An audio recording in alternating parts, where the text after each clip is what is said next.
Hello there, Pursuing Freedom friends. Thank you so much for tuning in today. We have an awesome interview today with Vivi Gloriod, who is the mastermind behind Team Vivi. And Vivi's team is crushing it in the Denver market and has been since 2012. She's got a growing team. They do a ton of volume. She's a marketing machine, and she's got a ton of great things going on with her business that she's going to share with us today. So I'm excited to jump right in. I'm going to stop talking and let Vivi introduce herself. So as always, Vivi, we start at the beginning. Tell us a little bit about your backstory, how, when, why you got into real estate, and a little bit about what your journeys look like since then to today. Well, so I was an engineer student at University of Texas. And my junior year, I got a position with a builder in Colorado Springs, helping design and finish out a development called Somerset. So in that summer, he had sold 12 homes in 2.5 years. I sold 13 in 2 months. Oh my gosh. So I realized pretty quickly that my math background was definitely going to help, but I really enjoyed real estate. So I got into real estate from there. However, I ended up getting married at 23 years old, and my ex-husband, then husband, he was kind of looking for a career, and I thought he would be great in real estate. So I bowed out, got out of real estate, tried to support him. By 2007, I had left my ex-husband. I had 2 babies. 2008, the divorce was final and the recession was strong. I actually called everyone in January of 2007 and let them know that the economy was going to crash, and that, if they were struggling with their job or their home, that, they should do something about it. So that happened. So it's 2008. I'm working 3 full-time jobs. My ex-husband's living in our $1 million home, and I'm paying for the mortgage because I didn't want my credit ruined, because I had great credit. So I was doing that, and I was getting completely burned out. My babies at that point were 4 and 5 years old. It was 2009, and I decided to get my real estate license. I had great success with it in the past. I owned a couple of rentals, so it just made sense. Anyway, I got my license and immediately started doing marketing. I started farming the Baker neighborhood. That's where I lived with my 2 babies. And they would toddle with me, and we'd go deliver them all door to door every month. And, the very first mailer I did, I was very blessed and lucky. I got a listing in Baker. I did all the marketing, direct mail, luxury open houses, things like that. And it just kind of catapulted my business. So within the first 12 months, I sold $4 million, and that was as a part-time agent. Wow, that's amazing. Now, when you got into real estate, did you immediately quit your 3 full-time jobs, or did you quit some? Were you juggling? Like, how did you do that? I was juggling. I also, besides paying the $1 million mortgage, I was also responsible for paying healthcare for my boys. So I kept my Homes Illustrated job, which is what I did throughout my 20s. And I produced a couple 100,000 magazines a month for the state of Colorado, doing real estate publications. So I kept that more so, well, I needed the salary, but also the healthcare for the boys. So was that kind of a 9-to-5 type job, or something you could do from home at any hour of the day or night? It was supposed to be a 9-to-5 job, but I was able to do it. My office was my home, and I could go in between. So if I needed to go show a house, I could be there and on point. Now, when you got into real estate, you mentioned previous that you were in Colorado Springs, but then you ended up starting your real estate business in Denver. So how long were you in Denver before launching the real estate business? Or, were you new to Denver? I was in Denver January of 2005, didn't start my business until August 2009. And at that point, I had left my ex-husband over things that basically made me fire all of my friends. Oh my gosh. So I'm sitting there, single mom, no friends, in the middle of Denver, and I just knew I was going to make it. So let me ask you about farming, because I hear a lot of agents talk about wanting to farm and then not really knowing how to get results from it. So do you have any advice for someone who says, okay, I want to farm this neighborhood? Well, then what? Like, what does that look like to get started? I think the two biggest mistakes people make is people will come and say, oh, I want to farm this neighborhood. They live in Aurora and they want to farm like Cherry Creek. It doesn't work. So, you know, people want to work with people that are like them. So I would say if you want to start farming, you need to farm where you live. And then the other really important thing is consistency creates credibility. You've got to do it over and over again. So you'd be better off taking a smaller swath of, like, you know, if you only have so much money, I would say only take 200 homes, but hit them every month. Don't try to, you know, hit 5,000 and then they don't hear from you again. Okay. So, now, when we talk about farming, you mentioned that I heard you say something about mailing to them, but also you mentioned something about having your sons in tow as you were delivering things. So what kind of things were you delivering? So I do updates, and it's neighborhood specific updates with everything active, under contract, and sold, and the stats of what was going on that month with the neighborhood. And did you start by going door to door in order to save money on direct mail? All day. And also EDDM wasn't a thing back then. So in order to mail it, it was like a stamp. So what's EDDM? That's every door direct mail. So you can do mailings for about 7 cents a household with the post office. Oh, wow. And is that, so that's a post office service? It is. Okay, awesome. And then so you did the door to door for how long before you started doing direct mail? That's a good question. You know, I think actually I mixed it up a little bit because in the winter months, you know, it's too icy, too snowy. Within about 2 years, I'd say I stopped doing door to door just because I would find my pamphlets, you know, on the ground and I didn't want to trash my neighborhood. So I would say within about 2 years, I was mailing them. Okay. And talk to me a little bit about what kind of results did you see from that consistency and, you know, just the sheer organization of just getting it done? I mean, how quickly did you start to see a return on your investment? You know, it's hard because I don't want people to hear it now because the market is so different. Sure. But, you know, in 2009, no one was doing anything. No one was spending any money on marketing. It was a recession. People were stressed. So because of that, I think my marketing really stood out because no one else, I had no competition. That's a really good point. Yeah. So, you know, I had immediate success where now, you know, the market is better depending on how you want to view it. And so, but therefore people are spending a little bit more money on marketing. So it may take a little longer. Okay. Now, are you still to this day farming Baker and are you still living there? Yes. Awesome. And I farm 7 other neighborhoods and just neighborhoods that I absolutely love. I love Baker. I'm absolutely the Baker queen. I sell more in Baker than anyone else. Yeah, it's just my favorite neighborhood.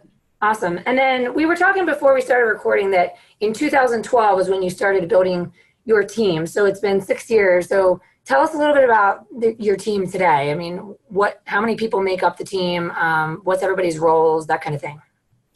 So the staff part of the team is super important. You know, 2 full-time transaction coordinators, 2 full-time marketing directors, like a runner, first stop person, and then a COO. So that's the staff, and that's an important staff to have. After that, it's agents. And, you know, I kind of went in and out of agents here and there. Starting in 2012, I'd have somebody for a little while, but it just wasn't a good fit. And then it was almost 3 years ago, I met Bess Tracy. And she and I just clicked. We had the exact same view about real estate, which was take care of the people and the business will follow. And so we started working together, and she's my heir apparent. So when I start to slowly get out of the business as I get older, she is going to take over. Okay, awesome. Now, that's interesting that you said that when you met her, you guys had so much in common, because I see sometimes the team lead, so to speak, is looking for agents and sometimes they're looking for themselves, sometimes they're looking for someone different. I mean, do you have any advice in terms of, if you're looking to build a team, do you want people to have the same strengths as you, or do you want to have different strengths so that you can complement one another when you all come together, like leverage each other's strengths, which are different? Does that make sense? Absolutely. So the very first thing I do for anyone joining the team is they have to take a DISC profile. You can get that free with Tony Robbins. Just Google Tony Robbins DISC. So I'm a 99D and a 99I. So I can't have someone on the team that's really high D, or we'll just butt heads. And then the other thing we do is 16 personalities. There's 16 personalities. They all fit into a box. It's Myers-Briggs. And so there's actually certain positions that I want in certain boxes according to personality and just strengths. Sure. So yeah, so no, Bess and I are actually opposite. So it's interesting you say that, because I'm also obsessed with the DISC, and our team, everybody has taken it. We refer to it often, and it's important to, I think, as a leader also, to understand what someone's gifts are and what their strengths are, because oftentimes we want someone to, it's almost like we want someone's success for them sometimes, or we want someone to mold into a role. And at the end of the day, if it's not their natural born gift, even if they do it, they won't love it, which means they won't be necessarily successful at it. So I love the DISC. How do you go about finding the 16 personality test? I've never heard of that. I mean, I've heard of Myers-Briggs. I've never taken it. I don't know where to find it. www.16personalities.com. Oh, awesome. So it's great. There's basically 4 categories of people, and within those 4 categories, there's 4 types of people. So I'm the fun leader. Like, I have to have fun. The office has to have fun. We have happy hours at our office on Fridays at 4:30. We have parties. I'm really about community. Community is super important. So one of the things that I started with my son, I really should say, started out in 2010. I always had my babies on Mondays and Tuesdays, and then every other weekend. It was a 50-50 split with my ex. And so I love to cook, and I wanted my boys to learn how to cook. And so every Monday we'd always make dinner. And this one Monday I just made way too much food, and I was like, what am I going to do with all this food? And I had this amazing neighbor. His name was Michael. He lived across the way from us. And so I told Brighton, my oldest, to toddle over and invite Michael to dinner. And Michael showed up. Brighton was so excited that he started inviting everybody to our house for Monday night dinner. So now every Monday we have anywhere from 10 to 50 people come to our house and eat dinner. That's awesome. Yeah. And are you still living in the same house as you were back then? I met the love of my life in 2010. By 2012, we had to move. So we moved and got a larger house. And still in the same neighborhood? Yes. That's awesome. Yeah. So I wanted to ask you about, you mentioned the fun and, the high D, high I. Do you look to attract all your team members to be at least above average I? And maybe I should, for the listeners, anyone who doesn't know, a high D is typically your driver, your risk taker, very stereotypical of most entrepreneurs to be above average on D. And then high I is your extrovert, and low I would be more introverted. And then your high S is somebody who wants stability, security, kind of a steady Eddie, a team player, doesn't want to rock the boat. And high C is details people. So people that love, putting the contracts together, crossing T's and dotting I's. So it's funny, I'm an 88D and a 99I. And I'm just curious, as you're building your team, do you think about someone needs to be at least above average I if they're going to be client facing, or, how do you analyze the DISC in terms of making sure that someone's not going to get the boot before they've had a chance to work with you? I would say that the DISC matters more. Like my transaction coordinator, she's a 99C, and that's just it has to be that way. Mm-hmm. But most of my agents are high I, but I have found that you don't have to be high I. They say that high I agents are more successful. However, I have an agent who just joined my team. He's only 39I, and he's going to crush it. So yeah. You have to take all of those tests and everything with a grain of salt. Definitely. I met a real estate agent who was a low D, low I, high S, high C. And I was like, my guess is that your success is a result of the high S is typically you want to please. And so it's really important to you that your clients have an amazing experience. And then high C is that you like systems, you like organization, and therefore you've taken your attention to detail to make a very organized process that is also intended to please, and that people feel safe with you and they trust you. And he was like, that's it, 100%. And I'm like, and you probably hate sales calls. You probably hate calling your past clients and going to social events. And he's like, yep, 100%. So it is interesting. I think that knowing your strengths can allow you to leverage those things. And then you can build on your strengths, and you can, I do believe anyone can be successful if you're willing to do the work, you know? I mean, my father always said 90% of success was just showing up. So I think anyone can be successful. It's just, you have to work really hard, and, you know, you have to get up early, and you've got to treat it as a true job. I work easy 60 hours a week. Some people think that's terrible, but I really love what I do, so I don't mind. So yeah, I think anyone can do it. You just have to show up. Yes, I agree 100%. So I want to get back into the marketing a little bit, because I know that you have a background in marketing, and I know you enjoy it, you're good at it, and you've had that success early on, and that was, you know, it's a long time ago now. So tell me a little bit about what your lead generation looks like today. Your presence online is amazing, which is a big reason why I knew who you were when someone recommended you to be a guest on the show. So are you using social media to generate leads, or is that more to be visible and just be everywhere?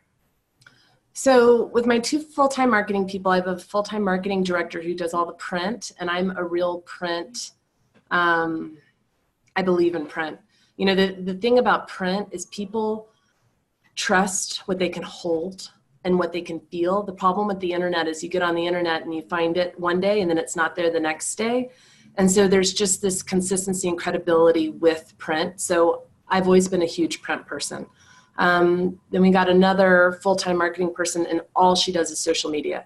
So she's doing, you know, Instagram and LinkedIn and Facebook and all of that. And it's been nice because she brought a lot to the table. We can target specific people, like my listing in Lodo for 1.1 million. I've targeted 367 people that live in the downtown area, have owned their home for over 3 years, and have been identified as making over $250,000 a year. And I'm targeting them so that people, the right people, hear about the listing. So I think it's all important. You need print and you need digital. That's fascinating. So for folks that are at the stage of wanting to recruit and build a team, I mean, how do you go about finding talent? Because those are the kinds of people where I think that a lot of folks are just like, they get stuck with the idea of how do I find these people, and you know, how do I make sure they're the right fit? Like, do you do your own recruiting, or does that ops manager do it? I don't really recruit at all. And I would tell you that if you're thinking about starting a team, I would join one. All day. So there's so many more costs than people realize. And, you know, at the end of the day, I would have made more money if I had joined someone else, but we have this fabulous group of people that I absolutely love, and I couldn't imagine doing anything different at this point. So, but, you know, if you're just now thinking about starting a team, I'd really run the numbers. Awesome. And then, is any portion of your business development at this stage direct to Sphere? I mean, do you guys keep in touch with your past clients? Oh, absolutely. Yeah. What does that look like? That's your kitchen list. So all your past clients, anyone that you break bread with, go to coffee with, anyone that you sit down with over a course of a year, they would go on your kitchen list. Those are the people that get touched 36 times a year by our team. Okay. Now, when you mentioned your engineering degree back at the beginning of our conversation, my first thought was, this chick must be organized. So are you a details person, or, I mean, no. Really?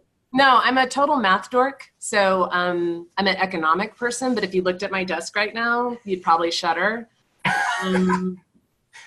I'm organized to the point where I know what I'm doing, but other people might look at it and go, chaos. But you know, the reality is I just have fabulous people around us who are very detail oriented, and they keep it together. So I think the reason I went in that direction is because I was kind of wondering when you mentioned the 36 touches. So when you say that, you're talking face-to-face, phone calls, handwritten notes, text messages, everything? No, so our clients will get hit 36 times just by our marketing department.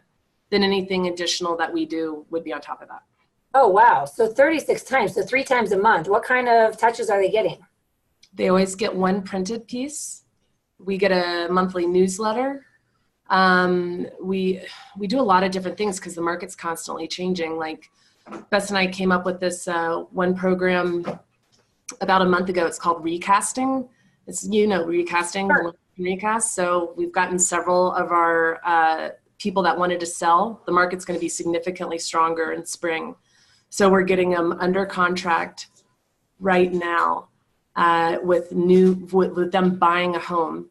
And then what we're going to do is recast their loan after we sell their home in January and February. Oh, wow. It was just kind of a new program. So stuff like that would get sent out to our clients. Okay.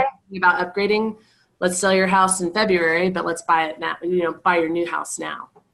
Interesting. Okay, that makes a lot of sense. So the reason I asked that is because tracking is such a huge part of, I think tracking is a big part of being successful, knowing what you're doing and what your return on investment is and your numbers and all that kind of stuff. I'm also a math geek. So in my brain, I was thinking 36 touches were, the warm and fuzzy, the phone calls, the face-to-face. And I was curious if there's any way of tracking that you guys do. I mean, do you hold your 5 agents accountable to their activity, or do you let them be completely autonomous and do their own thing and their results are based on their commitment and their effort?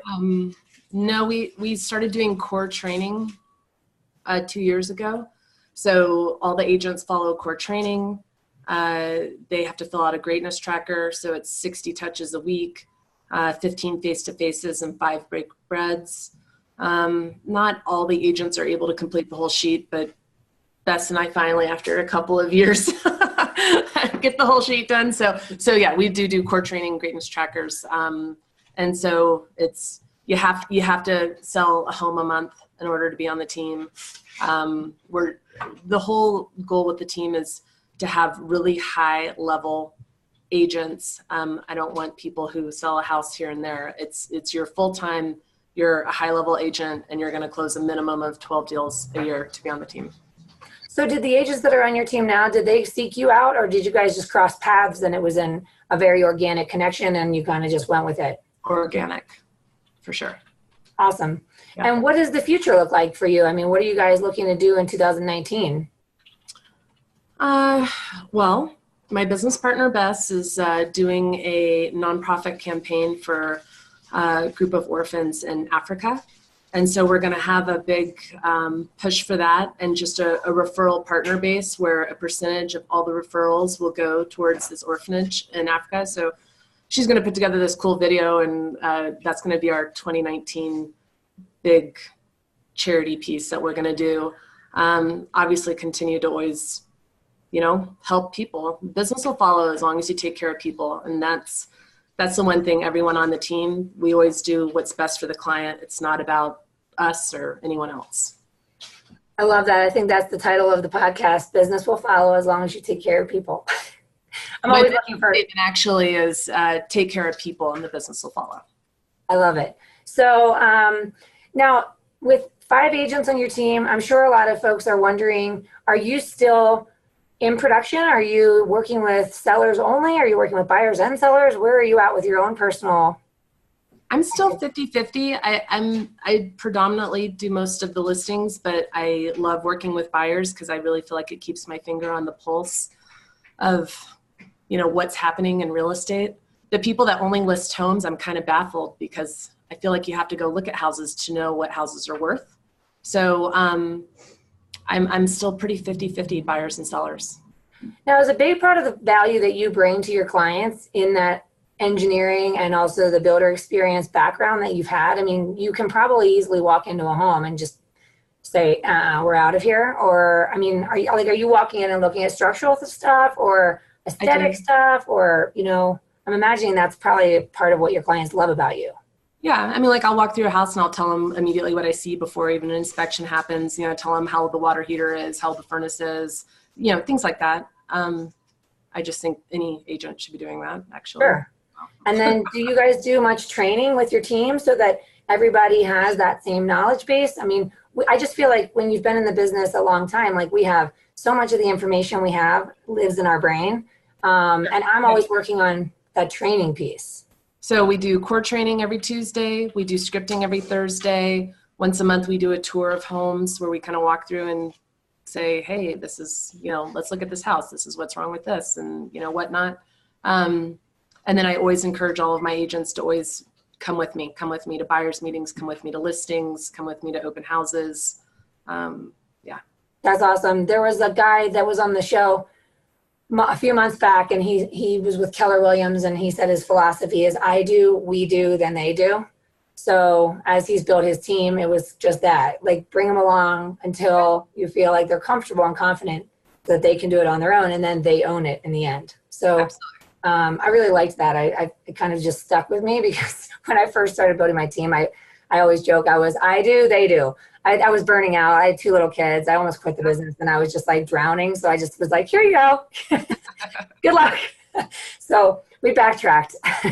We've been making up for lost time there. Well, this has been awesome. So in terms of the goals for next year, you were talking about this. I love this idea of having a specific nonprofit in Africa that you are going to support with a percentage of your referral business. You mentioned before we started recording that there's also a couple nonprofits that you support in Denver Metro. So can you tell us a little bit about the organizations that you're supporting and how? Because I know a lot of people in our industry, they sort of have this on our mental checklist is I'm going to support charity next year and I'm going to contribute to charity, and then they get stuck on like how or what or where, who. Right. So COVA, which is Colorado Victim Advocates, I was helping this couple buy their first home, and I didn't know what COVA was, and I walked into our office to pick up the earnest money check, and I was looking around, I'm like, what do you do? And she basically is the vice president of COVA, which it's amazing how much human trafficking we have here in Colorado. And so she's the one that actually really started getting me into nonprofits, and we started doing First Friday parties. So COVA, we really like Urban Peak. Bess, my business partner, does a lot with orphanages. What is your one in the Highlands? Tennyson children. We always do something every year. And Mount St. Vincent, we help them. So definitely we have a heart for kids and just any, like, you know, the underdog, anyone who's doesn't get the first step up, you know, we want to help them. That's amazing. I love that. Where do you guys do your First Fridays? At our office. So we have live music, we have food and alcohol. It's always a great time. And we do First Friday parties because we're right by the Santa Fe Art Walk. And so the party starts at 5 o'clock in Baker. It's 566 Inca. And then by between 7 and 8, everybody's walking on Santa Fe looking at the art. Oh, that's awesome. So that's open to anybody who's listening and wants to stop by? All day. You know, we won't do one in December and January. We'll have one in February. We're going to have a huge derby party in May. We have a huge Halloween party. Cool. We do some fun stuff too, but then, you know, all of the First Friday parties, like all the money goes to the nonprofit that we're supporting. We had Matthew Shepard last summer, and actually Matthew Shepard's parents, I don't know if you know them, he's the kid 20 years ago, was gay, and in this little town of Wyoming, they brutally killed him. And the Matthew Shepard Foundation was created from that. And we had a big event, and his parents came down and spoke. It was pretty awesome. Wow. And when you say the money, are you just taking donations, or are people buying drinks? We take, no, all of that's free, but we do take donations, and we've been very fortunate. We have very giving and lovely clients and friends. And so it's worked out well. That's amazing. I love that. Well, this has been great. You've just shared so much, and I really appreciate you taking the time to be on the show. If anyone wants to get in touch with you, if they're curious about supporting any of these organizations, joining your team, learning from you, what's the best way to get in touch with you? You can always text or call 847-1868. Or, you can always shoot me an email. It's vivi@teamvivi.com, and it's VIVI. Awesome. Well, you are amazing, and I'm really happy for your success, and I'm excited to follow your journey as we go into the new year and beyond. And I wish you huge success and continued fun and happiness in your business and your life. I'm grateful to have had you on the show. Thank you so much. Thanks, Erin. You're fabulous. Appreciate it. All right, everybody, have a great day. Appreciate all of you. We'll talk to you soon.